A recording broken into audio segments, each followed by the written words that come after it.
नमस्कार दोस्तों, स्वागत है आपका इवनिंग रिपोर्ट में। और आज एक बढ़िया दिन था मार्केट के लिए। 228 पॉइंट की रैली निफ्टी ने की है और कच्चे तेल में तेज गिरावट दिखी, इसलिए एक बड़ी रैली बनी। ऑलमोस्ट मतलब आप समझिए कि $18 की वीकनेस आई लास्ट फ्राइडे से टिल डेट। तो एक बड़ी गिरावट का कारण था जो आज बाजार में एक बहुत अच्छी शॉर्ट कवरिंग आई है। चलिए आइए देखते हैं किस तरीके से मार्केट ने बिहेव किया, बिग पिक्चर क्या थी।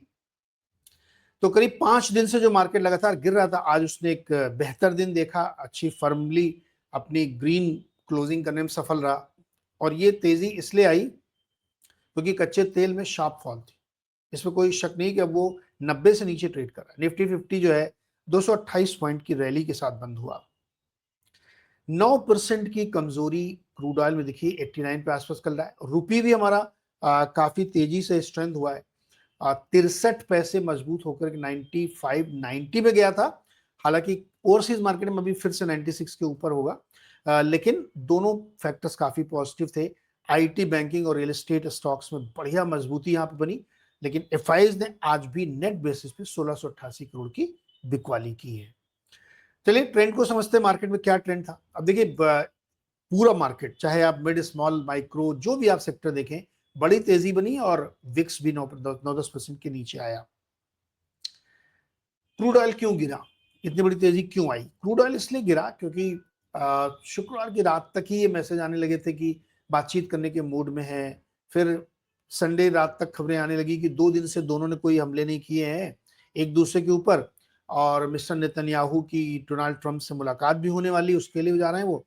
तो इन सब पॉजिटिव खबरों के चलते क्रूड में गिरावट आ गई। और जब संडे को मार्केट बंद था तभी क्रूड जो है 100 से काफी नीचे आ गया था। फिर जब मंडे मॉर्निंग की गैप ओपनिंग हुई तो यहाँ पे क्रूड 92 93 के आसपास आ गया था। और उसके बाद आज दिन के दौरान और गिरा वो, और $89 आ गया। तो कुल अगर आप $101 से काउंट करें, जो कि फ्राइडे का प्राइस था दिन का, वहां से इस समय तक करीब $18 की वीकनेस हमने क्रूड ऑयल में देखी। अब इतनी बड़ी फॉल अगर आएगी तो नो डाउट की मार्केट में शॉर्ट कवरिंग होगी, जो बहुत भयंकर तरीके से शॉर्ट बने थे। तो इसीलिए आप निफ्टी को आप देखेंगे तो बहुत मजबूती है, निफ्टी 500 में है। बैंक निफ्टी में भी तेजी थी, लेकिन उतनी बड़ी तेजी नहीं थी जितना बड़ा होना चाहिए। 0.7% की तेजी आई। बाकी इंडाइसेस 1% से ज्यादा चढ़ के आए यहाँ पे। तो अगर हम निफ्टी 50 का चार्ट देखें तो बहुत अच्छी शॉर्ट कवरिंग थी, बहुत ही बेहतरीन। और ये टोटल शॉर्ट कवरिंग है, फेस लॉन्ग नहीं दिख रहा है मेरे को ज्यादा। शॉर्ट कवरिंग ज्यादा थी क्योंकि शॉर्ट्स बहुत ज्यादा बने थे इसमें, और लोगों ने, या बहुत ज्यादा कह सकते हो तो लॉन्ग जो शॉर्ट अनवाइंड किए हैं या शॉर्ट कवर किए हैं, दो ही चीजें यहाँ पे होती हुई दिखी है। बहुत ज्यादा कैरी नहीं हुआ है। वीकली चार्ट भी ठीक ठाक ही दिख रहा है। बैंक का चार्ट कमोबेश थोड़ा कम अच्छा है, जिस तरह से गैप अप हुआ था उतना वो संभाल नहीं पाया, लेकिन फिर भी तेजी तो थी बैंकों में भी। लेकिन मदद आपको अगर आप देखेंगे तो बहुत आपको निफ्टी कंट्रीब्यूशन बड़ा अलग पिक्चर दिखेगी। सबसे ज्यादा मदद किसने की? इन्फोसिस ने। IT sector one of the leading sector था आज का, तो इन्फोसिस ने बहुत अच्छी मदद की। और दूसरी सबसे ज्यादा मदद की आईसीआईसीआई बैंक ने, क्योंकि ये दोनों हैवी रेट है और इनके चलने से इंडेक्स को बड़ी मजबूती मिलती है। इटर्नल जो न्यू एज स्टॉक में पिछले कुछ दिनों से हम देख रहे हैं कि बहुत सारे एनालिस्ट और फंड्स वगैरह सब बहुत बुलिश हो रहे हैं। तो इटर्नल में आज बड़ी तेजी बनी है, मतलब एक दिन में ठीक ठाक बड़ी तेजी जिसको कह सकते हैं वो हुई। तो न्यू एज स्टॉक्स में थोड़ा रुझान बदला है। निराशा आपको सिर्फ एक मिलेगी, एचडीएफसी बैंक में आज भी गिरा। जब मार्केट में इतनी बड़ी तेजी बन रही थी तब भी एचडीएफसी बैंक आज गिरा है यहाँ पे। लेट्स सी, इन्फोसिस का चार्ट देखिए आप, बिल्कुल डे हाई पे लगभग 0.4% की मजबूती यहाँ पे बनी है। और इटर्नल में आप देखिए 6% की रैली डे हाई पे बंद हुआ है, 295 पे पहुंच गया है। तो ये भी एक बहुत ही मजबूत स्ट्रॉन्ग रैली थी। बजाज फाइनेंस भी डे हाई पे जाके बंद हुआ यहाँ पे।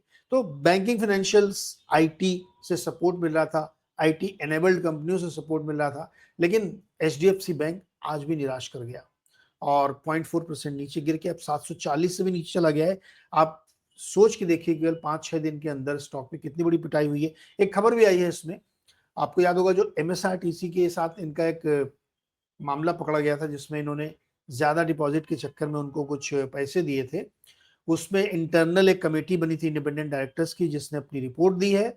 और इस रिपोर्ट में ये बताया गया है कि जो टॉप 3 लोग थे उन पर 1-1 लाख रुपए की पेनल्टी लगाई गई है, इंटरनल कमेटी ने लगाई है, और जो बाकी लोग थे उनको एक वार्निंग लेटर देके छोड़ दिया गया, क्योंकि रिपोर्ट में ये पाया गया कि बिजनेस एक्सपेंशन के लिए इन लोगों ने ऐसा कुछ किया, कोई मैलिशियस इंटेंशन या कोई फ्रॉड या इस तरह की कोई गड़बड़ चीज नहीं थी।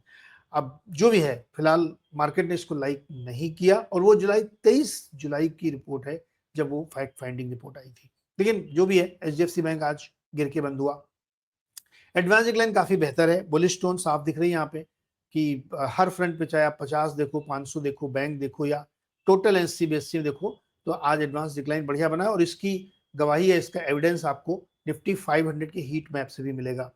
हीट मैप में आप देखिए पिंक या रेड वाले बहुत ही कम है, सबसे ज्यादा ग्रीन है, और उसके बाद है तो ग्रे, यानी स्टॉक या तो चले बहुत बढ़िया या बहुत कम चले या नहीं चले, फ्लैट से रहे हैं, लेकिन गिरे नहीं है। That's the best part. इसीलिए आपको 500 के इस चार्ट में काफी बेहतरीन चीजें दिख रही हैं कि ओवरऑल मार्केट में अंडरटोन बुलिश का था, वो भले ही शॉर्ट कवरिंग की वजह से रहा हो या जो भी रीजंस उसके रहे हो। यहाँ पे सेक्टोरली आप देखिए तो आईटी, रियल एस्टेट, ऑटो में बहुत अच्छी गेंस बने, बैंक से रिलेटेड स्टॉक्स हैं, एफएमसीजी भी आज ऊपर चल के आया, और Nifty financial services, metal, PSU bank में तेजी थी। आज प्रमुख सेक्टर में कोई सेक्टर गिरा नहीं, इसलिए आपको लूजर सेक्टर कोई यहाँ पे मिलेगा नहीं। तो नेट नेट आप ये कह सकते हैं कि इतनी देर से जो हम लोग मार्केट को देख रहे थे पूरे दिन के दौरान, तो उसमें एक ही चीज दिख रही थी, क्रूड गिर रहा था तो मार्केट सपोर्ट ले रहा था, क्रूड गिर रहा था मार्केट में तेजी बनी थी, और कोई स्टोरी प्ले आउट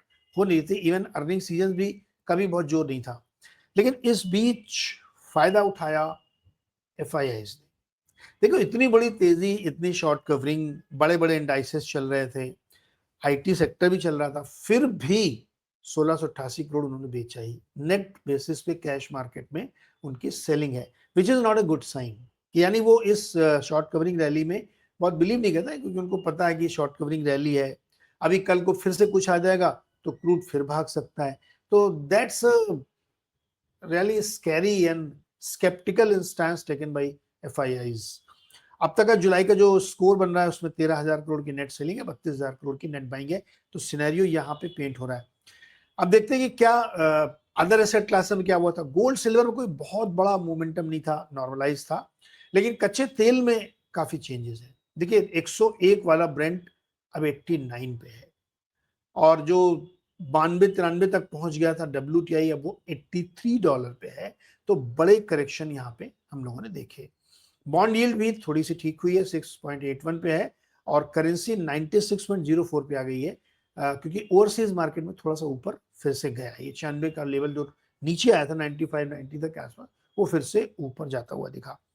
तो सब कुछ उसी एक खबर के आधार पर इर्द गिर्द घूम रहा था, चाहे वो क्रूड हो, चाहे डॉलर हो, चाहे हमारा बॉन्ड यील्ड हो या गोल्ड हो, सब कुछ था उसी के दम पे था। तो प्योरली थैंक्स टू क्रूड बड़ी शॉर्ट कवरिंग और मार्केट यहाँ पे चलता हुआ दिखा। तो नेट नेट आप कह सकते हैं कि इवनिंग रिपोर्ट में आज की, भैया कच्चे तेल पे नजर बनाए रखिए, बाकी कुछ देखने की जरूरत नहीं है। कल सुबह हम लोग देखेंगे अगर कच्चा तेल और करेक्ट हो गया नीचे, या नहीं भी करेक्ट हुआ, इसी लेवल पे बना रहा 89 के आसपास, तो शायद ये फॉलोअप रैली बनेगी। लेकिन अगर वो फिर से ऊपर जाने लगेगा तो शायद थोड़ी सी चिंता बढ़ सकती है। दोस्तों, एक शो मैंने आज रिकॉर्ड किया था और जो इस समय स्ट्रीम कर रहा है, जेनजी का, जो जंतर मंतर में इतना बड़ा प्रदर्शन हुआ, उसका पटाक्षेप हुआ है, अभी भी कुछ कुछ चल ही रहा है। मैंने इसको इस नजरिए से देखा, आप लोग, कई लोग कह भी रहे थे कि इस पे बात को, इसका डायरेक्ट मार्केट से कोई लेना देना नहीं था, लेकिन इसलिए क्योंकि भारतीय राजनीति में एक बड़ा पैराडाइम शिफ्ट हो सकता है। क्योंकि जो जेनजी है, जो युवा हैं, जो अक्रॉस द पार्टी लाइन हर तरह के लोग में थे, उनकी आवाज को सुनना चाहिए, उनके इश्यूज को एड्रेस करना चाहिए। वैल्यू जजमेंट के चक्कर में आप पढ़ेंगे कि नहीं वो गलत है, मैं ही सही हूं, तो दिक्कत होगी। तो इसमें एक बड़े विद्वान व्यक्ति हैं सज्जन कुमार, पॉलिटिकल एनालिस्ट हैं, बहुत घूमते रहते हैं और जेएनयू से पढ़े हुए हैं, तो जेएनयू वाला भी फील उनके अंदर रहता है। तो वो मैंने किया, इसको देखिएगा। थोड़ा बहुत पॉलिटिक्स में बीच बीच में तड़का मैं देता रहता हूँ, हालांकि बहुत डीप में जाके मैं कोशिश करता हूँ कि रादर की वो मुर्गा लड़ाने वाली डिबेट की बजाय एक एक व्यक्ति से बात की जाए और थोड़ा डिटेल में आप उसको समझने की कोशिश करें। तो ये एक प्रयास है, देखिएगा आप शो, इससे आपको बहुत कुछ भारतीय राजनीति के बारे में समझने को मिलेगा। तो ये शो इस समय लाइव है, आप इसको देख सकते हैं और इवनिंग रिपोर्ट तो आप देखेंगे ही। तो धन्यवाद दोस्तों, बहुत-बहुत शुक्रिया इस रिपोर्ट में मेरे साथ जुड़ने के लिए। अपने कमेंट करके हमें बताइएगा, चैनल को लाइक, शेयर, सब्सक्राइब कर लिए। कल सुबह फिर मिलते हैं 6:55 पे, तब तक के लिए बहुत-बहुत शुक्रिया।